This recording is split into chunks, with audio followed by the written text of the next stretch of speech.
8 de la mañana con 24 minutos, ya regresamos a este espacio. Neta, muchísimas gracias. Hoy tenemos una mesa con los mejores encuestadores en este país.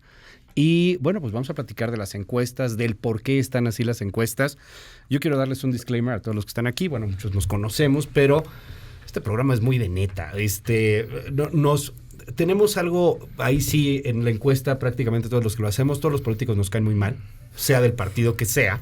Y mucha gente pues está con la duda de por qué los resultados son así, por qué tenemos estos datos. La gente no le cree a veces a las encuestadoras y por eso me encanta que hayamos podido hacer esta mesa y que tengamos esta apertura. Hoy saludo con muchísimo gusto, usted la ubica perfectamente bien, a Heidi Osuna de Encol y bueno, pues ella publica encuestas en El Universal, en el diario El País, en torno a las corcholatas, cómo van, etcétera. Heidi, bienvenida, ¿cómo estás? Muy bien, muchas gracias, Luis. Un gusto estar con ustedes. No, hombre, muchísimas gracias por estar aquí con nosotros. Está también Roy Campos, Consulta Mitofsky en El Economista. Roy, bienvenido, ¿cómo estás? Hola Luis, hola colegas. Bien, gracias por estar aquí con nosotros.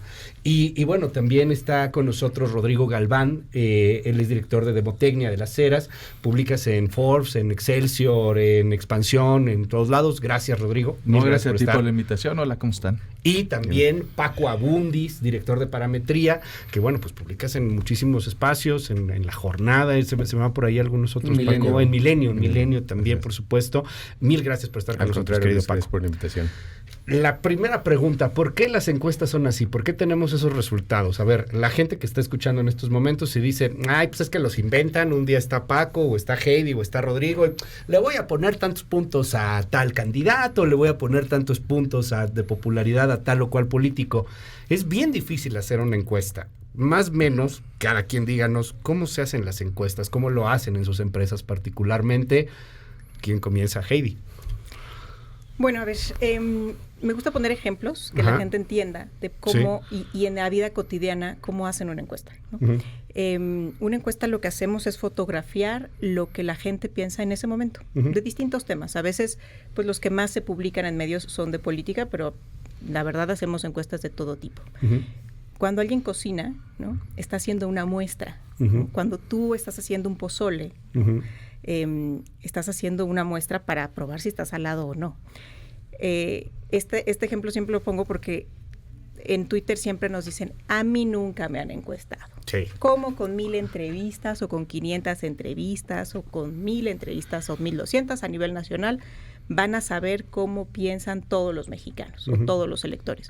Pues es lo mismo, cuando cocinas un pozole no te tienes que comer la olla de pozole para saber si está salada, grasosa, buena o mala, ¿no? Das una cucharada y con esa cucharada tienes para saber si está bien, ¿no? Si cocinaste bien o cocinaste mal, o qué le falta, o qué elementos le faltan. Okay. Entonces, me gusta que la gente ponga en el día a día este tipo de ejemplos para que vean que ellos hacen muestras todos los días, hasta cuando van a hacerse análisis, ¿no? En algún laboratorio. Análisis de sangre no te sacan toda la sangre, ¿no? No te sacan toda la sangre, ¿no? Yo siento que sí. Bueno.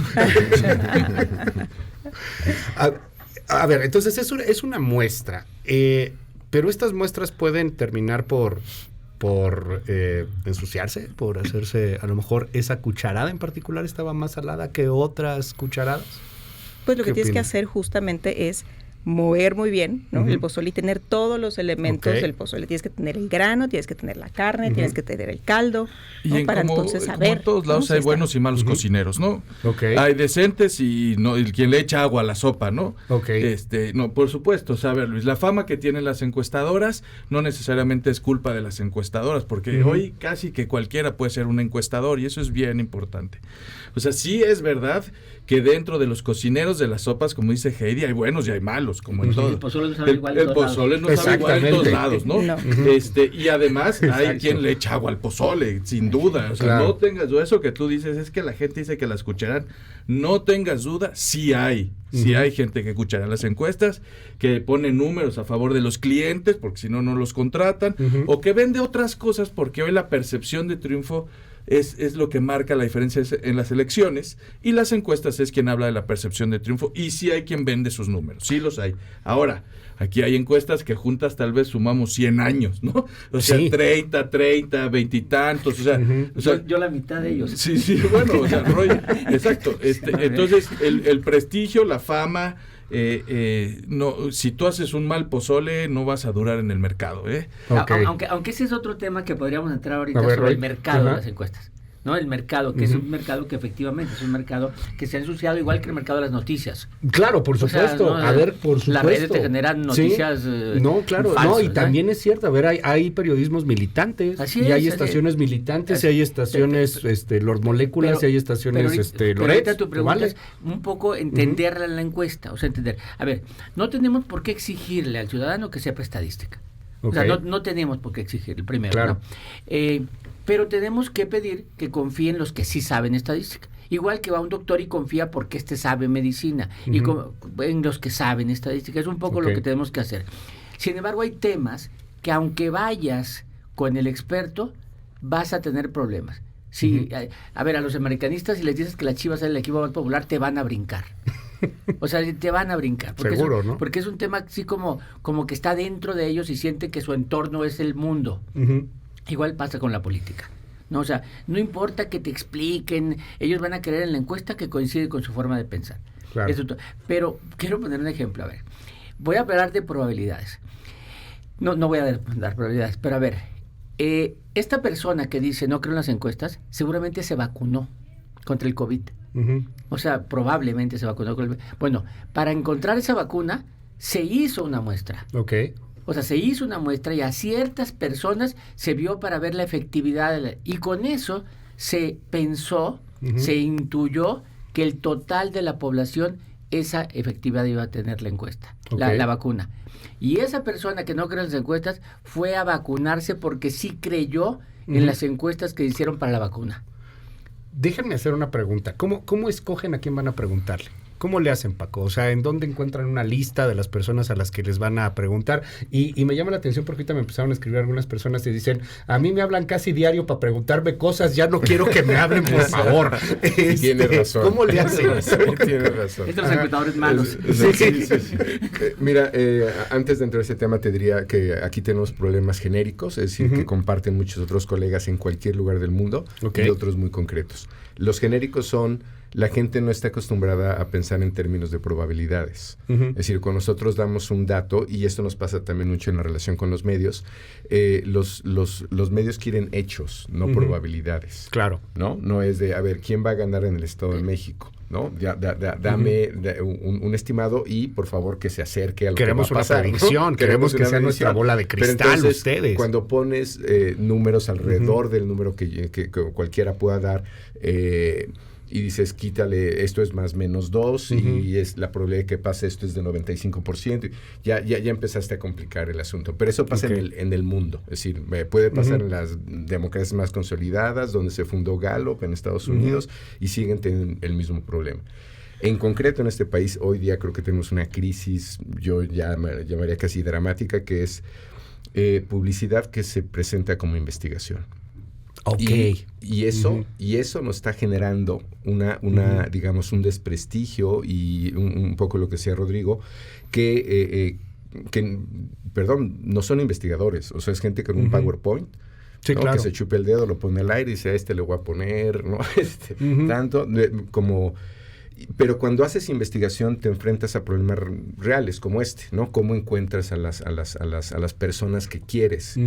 Y en general te diría, más allá de encuestas telefónicas o paneles por internet, que es lo que se utiliza ya mucho en Europa, en Estados Unidos, en este país tenemos que ir a tocar puertas porque 30% de la gente no tiene acceso a esos medios y entonces... Ir a tocar puertas, te diría que en algunos estratos de la población se facilita, pero en otros es muy complicado encontrar a quien tú quieres. Sí, a ver, métete a Michoacán, a la zona de La Ruana, ¿no? Por ejemplo. O un edificio de alto nivel. 20% Es más fácil de eso Guerrero. que entrar aquí en Whisky Lucan. ¿Neta? Sí, por supuesto. No, bueno, si le pides Cuando hay plumas, permiso al plumas. señor y te reportas con el de la Ok. camionetota, el de la troca, Sí. y no le dice, oiga, me da permiso. O una casa en las lomas, que seguramente Una casa quien en te las va a lomas. contestar no vota en las lomas. Pero bueno, Sí, por supuesto. Ajá. una muestra, así te diría, ejemplo, de así lo más ortodoxo, que sería Ujú. carísimo hacer y además imposible legalmente, tomas el padrón electoral de este país de 90 millones de Ujú. personas y de ahí escoges 1,000. Te puedes ir... ¿1,000? Ajá, 1,000. Por ejemplo. Todo el mundo por va a decir que es ejemplo, bien poquito, ¿no? Sí. Sí, ¿no? 1,000, 1,500, ya Ajá. veríamos, pero te doy una... Pero ese es el estándar del mundo, Una más muestra o menos. convencional. Sí. O sea, está una suficiente. encuesta nacional gringa es como de 1,000, 1,500 Hasta personas. continental, si Sí. quieres. No inventen, ¿en Sí. serio? Más allá ¿Tan de poquito? más allá de una población de 10,000, Es un Ajá. básicamente aplican los mismos números para cualquier Wow. O sea, población. arriba de 10,000. Pero bueno, supongo Ajá. que fueran 1,000 y entonces escoges del padrón electoral 1,000 Ujú. personas. Uno, no, en principio no tienes acceso al padrón, en principio, ¿no? Salvo que lo compres en Tepito, ya ves Ujú. que de pronto Sí, hay en mercados Mercado negros. Libre, ¿no? a todos un lados, partido pues, Este, pero eso un sería partido político lo exacto, venden pero sería también, carísimo. otro mercado Entonces, negro. Sí. el segundo nivel al que vamos es a las secciones electorales. Ya. Y de ahí, en la sección electoral, entrevistas a 10 personas, ¿no? Por ejemplo. Y entonces ya vas a 100 puntos Ok. muestrales Ujú. y alrededor de una sección electoral escoges 10 personas. Y ahí ya te vas a Y dar ahí una idea. hay otros métodos aleatorios para escoger el hogar, saltos, Ok. digamos, escoges manzanas, sobre una manzana puedes hacer un salto aleatorio, Ya. ¿no? Y vas escogiendo casas. Oigan, díganme algo, yo soy muy chismoso, yo sin decir nombres, si los quieren decir, pues qué mejor, pero me imagino que ustedes como encuestadores, además llevan años en el mercado, llegan a tener broncas con los clientes. O sea, ¿qué tanto pesa el cuate que les paga para la encuesta? Vamos a suponer, el candidato Panchito, oye, pues yo le estoy pagando a esta encuestadora para que Panchito salga arriba, ¿no? O sea, yo quiero estar arriba. Cuéntenos un poco lo que les ha pasado, cómo ha sido una experiencia, por ejemplo, con un cliente que a lo mejor se enoja, si nos quieren decir el cliente que mejor, pero no creo que lo quieran hacer. ¿Cómo es este trato con el cliente? ¿Es cierto que hay encuestas que se publican y encuestas que no se publican? Heidi, por ejemplo. A ver, estamos partiendo justo de lo que muchos clientes equivocadamente dicen, ¿no? Sí, es claro. que yo quiero aparecer arriba. No. Nosotros hacemos investigación, como dice Paco, para que sepas cómo estás, ¿no? Ujú. Y lo mismo, es como si siempre les pongo un análisis a los clientes de cuando vas a hacerte análisis médico, Ujú. ¿no? Nosotros, como cualquier mortal, tenemos a veces 3 años, ¿no? Sin hacernos un análisis de sangre. Pero vamos y queremos el resultado en 30 minutos. Ujú. Tenemos 3 años sin saber cómo estamos, pero queremos en 30 minutos el examen, ¿no? Y queremos que nos digan que está bien. Es más, cuando ves los triglicéridos arriba dices, me voy a hacer otro, porque no le crees. No le creo a este doctor o a este laboratorio. Es exactamente lo mismo. Ujú. Muchas veces ellos piensan, ¿no?, que son muy conocidos, porque tienen 20 y tantos años en la política. ¿Y qué crees? No son conocidos. Son más conocidos un artista, Ujú. un TikToker, Ujú. un cantante. Sí, claro. Entonces, lo primero es partir de, te voy a dar una fotografía de cómo es el electorado. Ujú. Si estás arriba, estás abajo, te puedo dar qué necesitas para subir, Ujú. sí, ¿no? Te puedo decir quiénes te conocen y quiénes no te conocen. ¿Para qué? Para que enfoques todas tus baterías a las personas que no te conocen y mantengas a los que te conocen. Ok. Pero justo las encuestas no son para darle gusto al cliente, ¿no? Son para darle un diagnóstico de cómo está. ¿Y se enojan los clientes? Claro, hombre, y por supuesto que... Sí, se enojan algunos. Mira, es como cuando igual que yo voy siguiendo los ejemplos de Heidi, yo voy atrás de Heidi. Los exámenes médicos igual. Tú agarras y les haces el examen médico y resulta Sí. que está perfecto del colesterol, está perfecto de no sé qué, pero tiene los triglicéridos altos. Ujú. Y entonces tú le preguntas, oye, ¿cómo saliste en tus exámenes? Y él te enseña exactamente todo menos los triglicéridos. Salía todo dar, mira, aquí están. Eso es algo que los encuestadores no podemos hacer, porque otra vez, Ok. la gente no tiene por qué entender qué pregunta es la que vale más. Claro. No tiene por qué. Entonces te dicen, ¿y cuál de todos los que se llama Raúl es el más guapísimo de todos? Y entonces ellos agarran la pregunta que Ujú. les conviene y es la que hacen pública. Y entonces los encuestadores tenemos la culpa porque el resultado no se parece, porque la pregunta no tiene que ver con el resultado. Porque Es decir, son dos preguntas distintas, exacto. ¿no? O sea, una, como decía Exacto. Heidi, es popularidad y a lo mejor otro es que tanto lo aceptan, ¿no? esos somos Sí. los que Entre no los nos- tres que te conocen sí te aceptan, pero pero no te conocen más que 3. A ver, ya crúzalos por mi familia, a ver cómo sale, ¿no? Y entonces, claro, eso lo utilizan. Mal en algunos pero casos. otra vez, yo sigo insistiendo, siempre y cuando la gente que hacemos investigación correcta, ¿no? Vivienda. Claro que si tú publicas en un medio 400 entrevistas telefónicas y das un resultado que no es, por supuesto que la gente se enoja. ¿Por qué? Porque ese resultado tal vez le cae bien a quien la está publicando, o van en contra de alguien, o están buscando otra gente. Además de que hay encuestadores, insisto, que sí le mueven al número y que acostumbran a los clientes a que, oye, pero pues si yo contraté estos masivos porque y si le cambiaron, ¿por qué tú no le cambias? Sí, claro. Ahora no. Oye, un concepto hace poco de un encuestador de esos tramposos que cuando dice le mueve al número, dice él, no, yo torturo el número. Torturo el número. Exacto. No, bueno. Ahora, no todo el mundo se enoja. Hay también formas distintas. Primero, a veces salen bien. Y son las mejores presentaciones, ¿no? O sea, todo el mundo contento, todo el mundo feliz. Y hay quien acepta que no puede estar bien y lo hace precisamente para eso. Para trabajar. Para saber, para empezar a trabajar. ¿No? Regularmente, creo que la mayor parte que contrata a los que estamos en esta mesa quiere saber. Quiere saber sobre sus triglicéridos, ¿no? Por supuesto. O sea, sí, porque ustedes se dedican a ver los triglicéridos. Correcto. O sea, al final de cuentas. Esa es su chamba. Pero a ver, déjenme entrar a los temas escabrosos.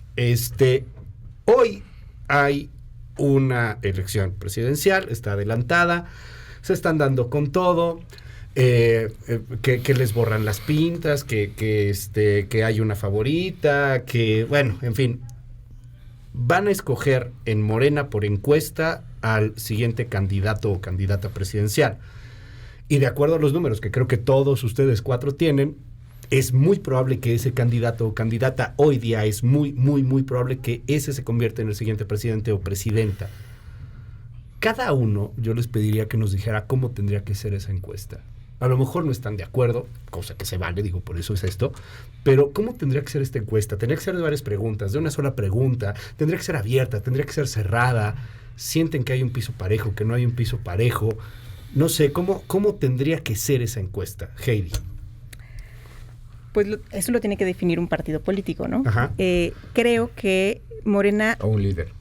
O un líder, o el presidente. Así va a ser, tiene que ser como diga el señor. Así tiene que ser la encuesta. A ver, la encuesta tiene que ser como ellos decidan, ¿no? Que va a ser el método, si va o como él decida. Pero al final del día creo que en el caso de Morena tiene la experiencia de estos últimos años, el 22, el 21 y el 23, tienen un método de unos 10 puntos, ¿no? En donde de todas esas gubernaturas, son más de 20, 22, 23 gubernaturas que se han disputado desde el 21 hasta la fecha, solo han tenido problemas en una interna, ¿no? Que fue ahorita Coahuila. En Durango no impugnaron realmente la encuesta, fue un tema de género, pero Oaxaca, digamos... ¿no? Oaxaca también, y Tamaulipas. Sí, pero al final del día no se fueron hacia... No fue culpa de la encuesta. Es un asunto de género. Es una cuestión de género, pero aparte no se han ido de Morena, ¿no? Okay. Las encuestas a Morena les ha ayudado a solucionar sus problemas internos, porque una elección interna podría destruir a ese partido político o a cualquiera, porque las fracturas que se dan en las elecciones internas de los partidos a veces perduran años, años y años. Y las encuestas han solucionado ese problema, les han solucionado la vida interna y además les han dado al candidato o candidata más competitiva de ese momento. Ok. ¿Qué dices, Rey? A ver, Morena no inventó hacer encuestas, o sea, para seleccionar candidatos. O sea, Morena... pero Morena lo estableció ya como método. Digamos, sí, de hecho en sus estatutos, ¿no? Sí, está incluso que tiene que ser así. Pero no inventó ya en 1992, hace más de 30 años ya en Hidalgo estaba Murillo Caram haciendo candidato de elección. Y se han hecho varias. De hecho, Paco y yo participamos en el TUCOM, ¿te acuerdas, no? Con un método más complicado, más elaborado, más científico. ¿De Estados Unidos contra Madrazo? De Estados Unidos contra Madrazo, ¿no? Pero se preguntaba a empresarios, a gente de opinión, o sea, y se hacía y se generaba un índice. Fuimos 3 encuestadores. Bien. Pero aquí la pregunta es sobre Morena. Primero, el que decide hacerlo por encuestas, o por tómbola en otros casos, es López Obrador, para quitarse lo que él sabe que va a generar problemas y conflictos, que es una elección abierta. Y eso viene porque él fue presidente del partido y las elecciones abiertas que él organizó terminaron mal. O sea, en 1999, elección entre Amalia García y Jesús Ortega, se anuló. Él era el presidente del partido. Se anuló. En aquel entonces un encuestador era el encargado, Barberán, era el encargado de la parte. Y entonces, bueno, él sabe. Y luego, 2008, cuando pierde al PRD con Encinas contra Ortega, él sabe que la izquierda, saliendo a la calle a votar en una elección abierta, va a haber conflicto. No solo la izquierda. Bueno, la izquierda, todos. De hecho, el PRI, hasta el PAN. La tesis de doctorado de un exsecretario de Gobernación, Alejandro Cuaré, ¿sí? básicamente se dedicó a probar, y lo hizo con el PRI en su primer periodo cuando experimentó esto, que era el resultado más probable de una elección interna en un partido era el conflicto. En el PAN, Krill contra Calderón. Oigan, pero no se ve desde, bueno, yo se los digo desde opinión pública, como que fuera, uno dice, pues la encuesta es un dedazo, ¿no? No, va a ser la encuesta de lo que diga juego, López Obrador. Es un juego de popularidad si solo juegas a una pregunta. Ajá. Ahora, Morena ha hecho un esquema de dar puntajes a las preguntas y con varias. Dedazo, está bien, pues, preguntemos, ¿quién de todos es mujer? Vámonos. Bueno, el caso es que Morena es organizado. Cuando me dices, ¿qué preguntas? Todavía no está definido qué preguntas van a hacer. Sí. Conocemos algunas que van a hacer, pero todavía no lo han definido. Aquí estamos especulando. El presidente ya dijo. ¿Ustedes cómo lo harían? Pero fíjate, el presidente qué control tiene y eso que no se mete en el partido. Ya dijo por qué método. ¿En qué fecha? ¿Y quiénes participen? Sí, claro. Y es que no tiene favoritas. Digo, y no tengo favorita. Y no tengo favorita. Que eso es importante, quién participa, porque se da por hecho, ¿no? Que va a ser el público en general. Esta a la que se refiere Roy en el TUCOM, entrevistamos a líderes, ¿no? Y se decidió. ¿Qué opinan los influencers? Si lo comparas con otros ejemplos de ejercicios democráticos, de democracia directa, como las consultas, ¿por qué razón en el corredor Chapultepec, les pongo un ejemplo, se decidió que votaran los de la Cuauhtémoc, ¿no? Y entonces para el corredor Chapultepec acabaron votando los de Tlatelolco? ¿Cómo tendría que hacerse? O sea, ¿qué tendrían que preguntar? ¿Una o varias preguntas? Es lo que dice el partido, pues, pero pensando que uno las hace, pues. Lo que antes se llamaba dedazo, tienes toda la razón, y ahora se llama ¿cómo justificamos el dedazo? ¿Qué pregunta sería? ¿Cuál quiere usted, señor presidente? Exacto. Lo que dice, exactamente. O sea, básicamente, tamaño 1. Hoy hay 9 preguntas, que son 10 puntos. Son los que han estado utilizando. ¿Son 9 preguntas? Las que han estado utilizando, ¿ok? Son 9 preguntas. Son 9, ¿no? Porque, bueno, opiniones... Es que una vale 2. Exacto. Positiva y negativa. Vale punto 25. Son 9 preguntas. Es que son 10 puntos. En 9 preguntas. Por ejemplo, una es, ¿quién defendería mejor a las mujeres? La otra es, ¿a quién preferirías como candidato?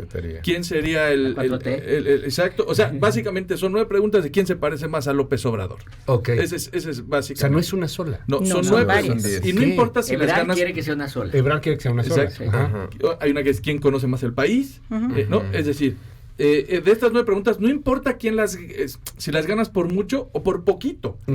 Con que la ganes por un punto porcentual, la ponderación o el punto entero o lo que vale esa pregunta se la dan entera a ese aspirante, ¿no? Ahora, el presidente escoge el método y las preguntas, ¿no? Las fechas, quiénes entran, quiénes no entran, y es otra vez una manera para justificar, porque, a ver, si quisiera que fuera Dan Augusto, no haría encuesta, ¿verdad? Haría consejo político. O haría encuesta con otras preguntas. O con otras preguntas. O diría, si quisiera que fuera Marcelo... De los siguientes, ¿quién cree que es el mejor secretario? ¿Quién conoce más el mundo?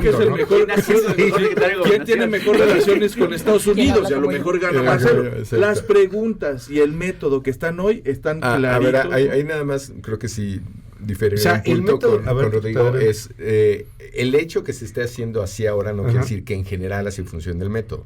Porque varios de nosotros hemos participado en otras mediciones donde regularmente lo que pedimos por protección es que entre más de uno o más de 2 para que no haya enfrentamiento, que por lo menos seamos 3. Encuestadores.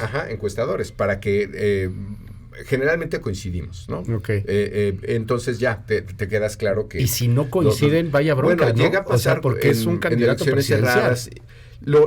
Para que esto funcione, los que entran en esa medición tienen que estar de acuerdo en las preguntas, en los resultados, en el método, en la población, y se hacen mesas, pero es fundamental que el que va a entrar esté de acuerdo con ese método. Los problemas son frecuentemente cuando, y ha pasado, cuando no te avisan cuál es la pregunta que decide. ¿Siempre cambian las preguntas que deciden? No, a veces cambia el puntaje que le dan, ¿no? O sea, tú haces la encuesta y ellos determinan el puntaje que le dan. Pero siempre han sido esas 9 preguntas. Casi en todas. Para Morena. Pero casi en todas, desde que sales a campo, sabes cuánto vale cada pregunta y los candidatos lo saben y lo firman y lo aceptan. Que es un método heredado de la contienda por la Ciudad de México, con la que la actual jefa de gobierno, es decir, ahí entró Martí Batres, entró Ricardo Monreal, entró Mario Delgado, la propia jefa de gobierno, y casi todos ellos tenían más conocimiento que ella, pero ella tenía mejor opinión. Y esa pregunta fue fundamental. Entonces, es muy importante qué pregunta decide. De ahí toda la discusión que trae el canciller. A ver, pero al final del día, lo que hemos visto es que en el 21, en el 22 y actualmente en el 23, con estas 10 reactivos que tiene la encuesta de Morena, solo han tenido un solo problema, ¿no? Que es Coahuila, que se ha salido el candidato de Morena y se ha ido a otro partido, que casi es lo mismo que Morena. Y en la elección han ganado 20-22. Y han ganado, o sea, digamos que es un método que les ha funcionado en las últimas 3 periodos electorales, y yo veo un riesgo de que lo cambien, porque si lo cambian, van apenas a probar, y en la elección presidencial van a probar un nuevo método o nuevas preguntas. Digo, si yo fuera ellos, me iría por lo que les ha funcionado y por lo que les ha dado candidatos ganadores. Porque aparte, lo que hacen estos 10 puntos es que si hoy tenemos prácticamente todos los que estamos aquí en la mesa, Claudia Sheinbaum arriba por más de 10 puntos frente a un segundo lugar, que es Marcelo Ebrard. El tercer lugar, bueno, yo tengo a Noroña en tercer lugar. Yo también. Todos tenemos primero, segundo, tercer lugar. Y hay ni siquiera llega a unos terceros lugares. No, yo sí en tercero. Tú sí lo tienes en tercero. ¿Pero tienes a Noroña? Noroña en cuarto, arriba de Monreal. Sí, Noroña ha crecido, eso creo que sí todo el mundo. Pero bueno, tiene, Noroña no es el último, ¿no? No todos tenemos eso también. Bueno, tenemos a la jefa de gobierno con un amplio margen, un clarísimo primer lugar. Y lo que hace esta encuesta es que esos 10 o 15 puntos que tiene la jefa de gobierno arriba del canciller los haga todavía más difícil de escalar, porque ella se lleva 10 puntos de 10 de la encuesta de Morena. Si tú hoy haces la encuesta de Morena, ella se lleva 10 puntos de 10. El canciller no se lleva un solo punto. De los 10. De los 10. En la mía es la de punto 25. Pero al final del día... La de conoce mejor el país. De que conoce mejor el país. 9.75 contra punto 25. Contra punto 25. Entonces hace que esta diferencia de estos 10 puntos, 15 puntos con los que aventaja Claudia Sheinbaum todavía sean más difícil de escalar. ¿Habría una pregunta que beneficiara a Ebrard? O sea, él quiere que sea de una sola pregunta y que sea abierta, hay una que beneficia a Claudia claramente, que es probable que la quiten, la de quién apoyaría más a las mujeres. Sí, claro. O sea, ¿no? Tal vez esa se cambie, ¿no? Porque está definido el método, pero pueden cambiar todavía las preguntas y pueden cambiar el puntaje de las preguntas, o sea, eso pueden cambiar. Esa claramente es muy a favor de Claudia porque es la única mujer con posibilidades, ¿no? No sé si a Ebrard lo favorezca otro. Es un método que se podría perfeccionar, modificar. De hecho, si lo han revisado, tiene bastantes carencias, pero al final te está premiando que eres competitivo electoralmente, que es lo que importa, ¿no? O sea, lo que tú quieres de esto es alguien que vaya a la contienda electoral contra otro partido y finalmente tenga popularidad en el electorado. Ahora, se podrá resolver con menos preguntas y básicamente dirían lo mismo. Ebrard quiere una, ¿no? Por lo que entiendo, porque él ha hablado de que es salvaje y de que no hay piso parejo. O sea, ¿a quién prefiere? Sí, es que acordarnos que Ebrard en 2012, en encuesta, López Obrador fue el candidato. Y no fue muy transparente, a final de cuentas, todos los datos, y entonces él, sabiendo que en alguna pregunta salió adelante, pero que en las otras perdió, puede ser, dice que sea una pregunta. Ahí fueron 5 preguntas y el actual presidente ganó 3 de 5. Sí, aquí hay 2 consideraciones importantes. 2 de 5. Sí. 2 consideraciones importantes. Según las encuestas que estamos viendo, casi que cualquiera de los 5 aspirantes que están hoy en un careo le ganaría a cualquiera de la competencia el día de hoy. ¿Por qué es importante? Bueno, sí, la oposición porque entonces, sí me explico, ¿por qué es importante? Porque quien va a tomar la decisión tiene en sus manos sí decidir, o sea, no pasamos por quién puede ganar o quién puede perder. Esa es la primera. Y la segunda es que quien le entre al proceso, esto está tan público ya, esto está tan cantado, hemos hecho tantas, que si le el tema es a qué hora se van a quejar los demás. Porque si tú te vas antes de que se haga la encuesta, no aceptaste las reglas y te puedes ir, ¿no? Pero si te quejas después de que aceptaste las reglas, sabiendo cómo iba a quedar, ya no tienes. Entonces aquí la onda es, ¿cuándo se van a quejar? Por ejemplo, Monreal dijo que si era encuesta no participaba. Ya está. Pues ya no va a participar, dijo, ¿no? Entonces, es que esa es, o sea, otra vez, el dedazo es el método, no. Sí, Luego claro. vemos las preguntas, nunca van a cambiar. Oigan, se nos fue el tiempo, se nos fue como agua. De verdad les aprecio muchísimo que estén aquí porque, pues insisto, estamos con los mejores encuestadores en este país. De verdad, vamos a hablar muchas del gracias. Estado de México. Y cerramos con eso. Edomex y Coahuila ya es cosa, obviamente hay que esperar, etcétera, pero pues, por lo que ven los números casi de todos, ya se ve bien complicado que vaya a cambiar el escenario. El PRI se queda con Coahuila, Morena se queda con el Estado de México. Brevemente, pues cada uno, Heidi. Sí, Estado de México, la última encuesta de Encol, 20 puntos arriba, ¿no? Una fotografía de 20. ese momento, por favor. ¿Sabes por qué? ¿Sabes por qué es importante decir? Porque, a ver, un claro ejemplo, Ciudad de México. Ciudad de México en el 21, prácticamente todos los que publicamos o los que salimos, fue muy difícil medir el efecto de la línea 12. La línea 12 ocurrió, la tragedia ocurrió 3 de mayo, un mes antes de la elección, pero supimos de la línea 12 y de esta tragedia día con día, semana tras semana, y afectó directamente la elección, ¿no? Entre muchos otros factores. Entonces, si no pasa nada extraordinario en Coahuila y Estado de México, como sí pasó en Ciudad de México en 2021, es muy probable que en Estado de México lo gane Morena, con un amplio margen, y Coahuila lo gane la Alianza con un amplio margen.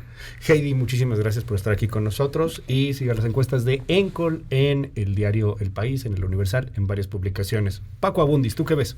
Sí, creo que coincidimos en el probable ganador. Creo que en lo que podemos diferir es en la diferencia, cuál va a ser el margen.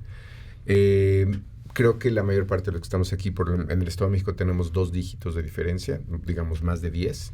El tema es que hay algunas menciones... Más de 10. Más de 10. Que tampoco debe sorprender mucho si ves la historia del Estado de México. No, el expresidente Peña Nieto ganó con 23 puntos.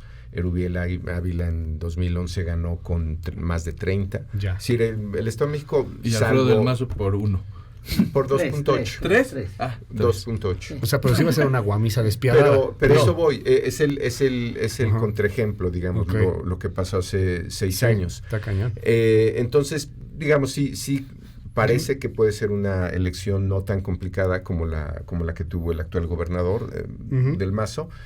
Y yo creo que pues la mayor parte de la audiencia o todos vamos a estar en esa elección porque es una elección de un tamaño de un país, ¿no? Sí, claro. Es del tamaño de Guatemala, son 2 millones menos que Chile, ¿no? Son ahora que está de moda Dinamarca, 3 veces Dinamarca.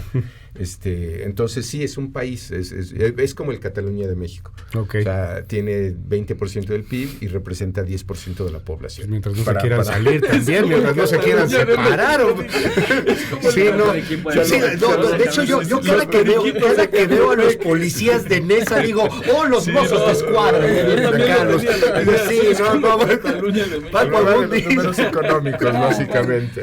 Paco Abundis, muchísimas gracias. Vea las encuestas de Paco Abundis en Parametría, en Milenio, en La Jornada, varias publicaciones. Mil gracias. Gracias, Paco. Gracias a ti, Luis. Rodrigo de las Heras. Mira, fíjate bien, Luis. Lo primero que diría es que van a ser participaciones como lo han venido siendo muy bajas. Y eso es algo bien importante porque después que analicemos el número de votos, vamos a entender que ningún partido está satisfaciendo las necesidades de los electores. Eso va a ser lo más importante. También porque eso es importante, porque ves que vimos elecciones con diferencias de 20, 30 puntos, Oaxaca, Hidalgo, Quintana Roo, pero con participaciones bien chiquitas. Por ejemplo, Mara Lezama, gobernadora de Quintana Roo, sacó el 50% del 30%. O sea, más o menos votó por ella, la actual gobernadora votó por ella el 15% de los electores de Quintana Roo. 15%. Porque el porcentaje de votación es bajísimo. Entonces, eso va a ser bien importante porque además los porcentajes se hacen más grandes cuando el pastel es más chico. Yo creo que sí, las tendencias pueden ser definitivas, nada más que yo en el Estado de México veo una diferencia menor a 10 puntos, que pueden ser menos de 400,000 votos al día de hoy. Y en Coahuila veo... Menor a 10 puntos, mayor a ¿cuánto? Más o menos. ¿O si la ves cerradísima? No, no la veo cerrada. Sí son menos de 10 puntos, 400,000 votos. Más de 5, sí. En el caso de Coahuila, sí veo un primer lugar y 2 terceros. Ya la diferencia es lo de menos. Sí veo un primer lugar y 2 terceros, ¿no? 2 segundos. Muchísimas gracias. Siga Rodrigo Galván de las Heras, de Demotecnia, en Excelsior, en Forbes, en Expansión, en varios medios de comunicación. Y cerramos, Roy Campos. Yo para concluir, una idea que trato desde hace años de decir. Los encuestadores hemos tenido una gran falla al comunicar. Nos ha faltado comunicar que lo que medimos son probabilidades de ocurrencia de eventos. O sea, entonces, no estamos diciendo va a ganar, sino es altamente probable, ligeramente probable, pero es probabilidades de ocurrencia. Lo que hoy tenemos en ambos estados es altamente probable que gane Delfín en un lugar y que gane el PRI con Manolo Jiménez en el otro lugar. Es altamente probable. ¿Quiere decir que ya ganaron? No. Existen probabilidades, aunque sean pequeñas, de que pierdan. Y a veces ocurren, hay gente que compra un billete de lotería y se lo saca. O sea, las probabilidades pequeñas ocurren. O sea, son pequeñas, pero ocurren. Aquí es altamente probable que ya haya ganadores definidos hoy. Muchísimas gracias, es Roy Campos, consulta Mitofsky, lo consulta pues todos los días, ¿no? En El Economista también. Oigan, mil gracias, de verdad, qué honor tenerlos a todos hoy y gracias por abrirse y poder platicarlo de esta manera.